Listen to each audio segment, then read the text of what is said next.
तो कैसे हो आप सब। सीखना कभी मत छोड़ो, क्योंकि ज़िंदगी हर दिन कुछ नया सिखाती है। तो दोस्तों, आज हम कंप्यूटर का दूसरा चैप्टर पढ़ेंगे, इतिहास एवं पीढ़ी, history and generation of computer.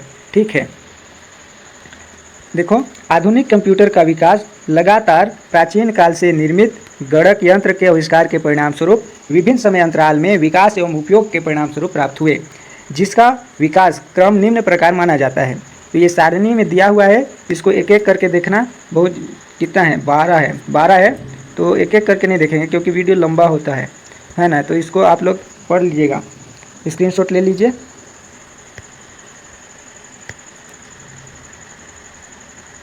ठीक है, यहाँ पे 2 आया हुआ है, इसको देख लो। ENIAC कंप्यूटर, ये JP एकट जॉन मोचली अमेरिका के हैं। 1946 में इसका आविष्कार किया था। IBM में उपयोग किया गया प्रथम इलेक्ट्रॉनिक कंप्यूटर था। उसी तरह है EDSEC, EDVEC, UNIVAC। ठीक, आगे देखते हैं। विश्व में प्रथम क्या क्या चीज़ आया उसको देखो। पहला है विश्व का प्रथम गणना यंत्र एबेकस। विश्व की प्रथम प्रोग्राम लेडी अड्डा अगस्ता। विश्व का प्रथम यंत्र जिस पर प्रोग्रामिंग की गई एनालिटिकल इंजन। विश्व का प्रथम पूर्ण स्वचालित विद्युत यांत्रिक गणना यंत्र मार्क 1। विश्व का प्रथम इलेक्ट्रॉनिक डिजिटल कंप्यूटर ABC, इसका नाम है अटानसॉफ वेरी कंप्यूटर। विश्व का प्रथम पूर्ण इलेक्ट्रॉनिक कंप्यूटर था ENIAC, पहले ही पढ़ चुके हैं। ENIAC का फुल फॉर्म होता है electronic numerical integrator and calculator. संग्रहित प्रोग्राम के आधार पर पहला कंप्यूटर EDVEC है। वाणिज्य प्रयोग में आने वाला पहला कंप्यूटर UNIVAC। विश्व का प्रथम माइक्रो प्रोसेसर इंटेल 4004। विश्व का प्रथम व्यावसायिक माइक्रो कंप्यूटर एप्पल दूसरा। ठीक है, अब आगे देखो कंप्यूटर की पीढ़ियाँ। तकनीक विकास के आधार पर आधुनिक कंप्यूटर के विकास को अलग अलग पीढ़ियों में बांटा गया है, जो निम्नलिखित है। प्रथम पीढ़ी, फर्स्ट जनरेशन 1940 से 1955 में तक चला। इसमें हार्डवेयर डिवाइस के रूप में निर्वात ट्यूब का इस्तेमाल किया जाता था। भंडारण के लिए पंच कार्ड पेपर, चुंबकीय टेप का उपयोग करते थे। 1952 में असेंबली लैंग्वेज का विकास डॉक्टर ग्रेस हॉपर द्वारा किया गया है। प्रोग्रामिंग के लिए लो लैंग्वेज का उपयोग किया गया। यह 0 और 1 के रूप में होती है, जिसे बाइनरी लैंग्वेज, मशीन लैंग्वेज भी कहा जाता है। इस पीढ़ी के कंप्यूटर का आकार बड़ा, अधिक ऊर्जा खपत वाला था और मशीन लैंग्वेज में प्रोग्रामिंग के कारण प्रोग्राम लिखना कठिन था। कंप्यूटर में गणना में अधिक समय लगता था, साथ ही रिजल्ट में त्रुटियां अधिक थी, जिसके कारण कंप्यूटर में और विकास की आवश्यकता आई और दूसरी पीढ़ी में पहुंचे। इसके उदाहरण देख लीजिए, ENIAC है, UNIVAC है, मार्क 1, EDVEC है। ठीक है, दूसरा पीढ़ी के बारे में देखते हैं। ये 1956 से 1965 तक चला। इसमें क्या क्या अपग्रेड हुआ। इस पीढ़ी में इलेक्ट्रॉनिक डिवाइस के रूप में वैक्यूम ट्यूब के स्थान पर ट्रांजिस्टर का उपयोग किया गया और 1947 में ट्रांजिस्टर का विकास अमेरिका के जॉन बार्डिंग, विलियम शाकले एवं वाटर ब्रेंटन द्वारा किया गया, जो अर्धचालक सिलिकॉन या जर्मेनियम का बना होता है। भंडारण के लिए मैग्नेटिक स्टोरेज डिवाइस, चुंबकीय भंडारण उपकरणों का उपयोग हुआ, जो कि एक सीक्वेंशियल एक्सेस मेमोरी थी, जैसे magnetic tape and magnetic disk आदि। ठीक है, इस पीढ़ी में कोबोल एंड फोटोन नामक उच्च स्तरीय भाषा का प्रयोग किया गया, जिसका विकास IBM कंपनी ने किया था। आगे देखो, बैच ऑपरेटिंग सिस्टम का आरंभ हुआ। बैच ऑपरेटिंग सिस्टम एक नॉन इंटरेक्टिव ऑपरेटिंग सिस्टम है, जिसमें एक बार इनपुट करने के बाद मानवीय हस्तक्षेप नहीं हो सकता। ठीक, दूसरा असेंबली लैंग्वेज और हाई लैंग्वेज का उपयोग हुआ। असेंबली लैंग्वेज में निमोनिक्स कोड का उपयोग किया गया, जो कि याद रखने में मशीन भाषा की तुलना में आसान हुआ करती थी। आगे देखिए, व्यावसायिक एवं औद्योगिक उपयोग प्रारंभ हुआ। इस कंप्यूटर से ही व्यावसायिक एवं औद्योगिक उपयोग में यह कंप्यूटर का उपयोग किया गया है ना। उदाहरण देख लो, उदाहरण IBM 1401, IBM 7094, PDP 8। ठीक, आगे देखो, तृतीय पीढ़ी, थर्ड जनरेशन कब से कब तक चला, 1965 से 1975 तक। इस पीढ़ी में क्या क्या अपग्रेड हुआ उसको देखते हैं। इस पीढ़ी में ट्रांजिस्टर के स्थान पर IC चिप का प्रयोग किया गया, जो सिलिकॉन या जर्मेनियम की बनी होती है। IC चिप का विकास 1958 में JS किल्बी एवं रॉबर्ट नोइक ने किया। SSI स्मॉल स्केल इंटीग्रेशन और MSI मीडियम स्केल इंटीग्रेशन का प्रयोग किया गया। भंडारण के लिए मैग्नेटिक टेप का उपयोग हुआ। ठीक, रैम का उपयोग प्रारंभ हुआ एवं मल्टी प्रोग्रामिंग शुरू किया गया। सेमीकंडक्टर मेमोरी का विकास हुआ। व्यक्तिगत कंप्यूटर के लिए सॉफ्टवेयर निर्माण किया जाने लगा। कीबोर्ड और माउस का प्रयोग इसी पीढ़ी में प्रारंभ हुआ। Real time sharing operating system का उपयोग हुआ। थर्ड जनरेशन में उच्च स्तरीय भाषा पास्कल और बेसिस का विकास हुआ।